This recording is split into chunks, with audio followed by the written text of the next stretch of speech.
Hey guys, my name is Taylor Stevens, meteorologist with Nebraska Panhandle Weather.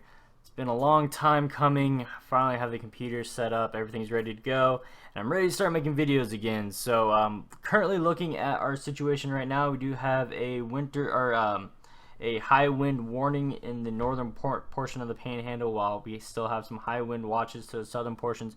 Expecting 30 to 40 mile an hour winds tomorrow, with chances of gusts up to 60. So that's kind of our situation tomorrow. It's pretty much a no hat day type of situation where if that happens, you might have a chance of losing your hat. But looking at things currently, we do have temperatures in the low 40s to upper 30s, unless Ogallala is reading at 30 degrees. So I'm assuming there's still some snow around that sensor, so keeping things a little cooler. But for the most part, we all warmed up pretty well today.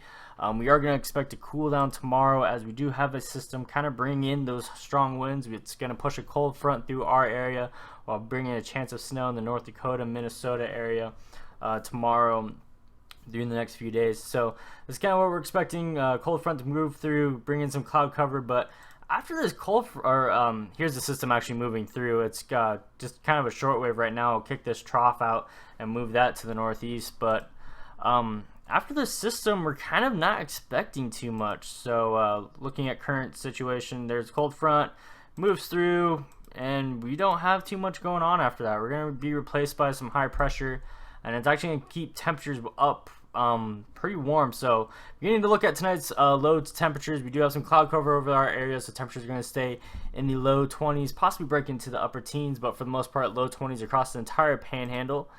Looking into tomorrow's highs, we're only going to see temperatures get up into the low to mid 30s for the most part, especially where areas where there's not any more snow too much, especially in the northern portions of the Panhandle and some areas where they had quite a bit of snow melt. We're going to see high temperatures kind of be a little bit higher there, but we're not expecting too high for tomorrow. So looking into Monday morning for your drive to work, we're going to start seeing temperatures in the mid to upper teens, possibly in the 20s by the time we actually get to work.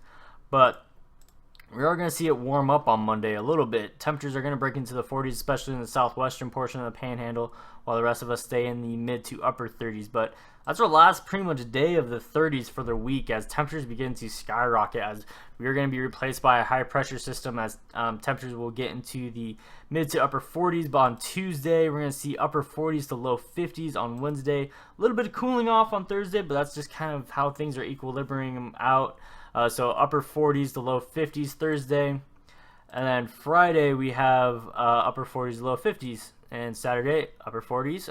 Not breaking into the 50s on Saturday quite yet. We do have a little bit of intrusion from the northeast with the system going through, and so what's causing this is we kind of have a blocking system set up, which is kind of a nice thing for our area. It's going to bring some cold air out here to the northeastern portion of the United States, possibly some precip to that area. So we're just going to step through here real quick, and you guys can kind of see as we begin, this is the system that's going to push through, bring that cold front through, bring in that precip up here in the North Dakota, Minnesota area, and that will begin to move off. And as you guys can see, this kind of system just kind of sits here and goes over the Ohio Valley area, as we have a ridge beginning to move into our area, and it doesn't really move off too quickly. And so we maintain a ridge for the most part during the GFS model until very late down the road, where we kind of have some pretty much breaking up of the jet. And we will have a chance of precip with that if it does verify. So, but this is getting really far down the road, and the chance of precip is very minimal more right now, and we're talking weeks out, or a week or two out. So that's kind of where we're at right now. Here is that precip chance. It's down on, let's see here, it shows up Saturday, February 20th. So as of right now, we're not gonna put any money on that. I was just bringing it up because it does show up, and we're gonna keep an eye on that as we move forward. So weather looks pretty great for the week. You're gonna expect temperatures to finally warm up, melt off that snow. These high winds will actually help melt the snow off as well. So again, winds are going to be up 30 to 40 miles an hour with gusts up to 60 across most of the Panhandle tomorrow, and we're going to see that windiness kind of stick with us for the next few days. So keep up with us on the Facebook page, Twitter, and YouTube. You guys can always get all the content at www.nephweather.com. I want to thank Cappuccino and Company and Hale Multimedia so much for sponsoring the website and for sponsoring this video. Make sure you guys go check them out, and as always, enjoy the weather.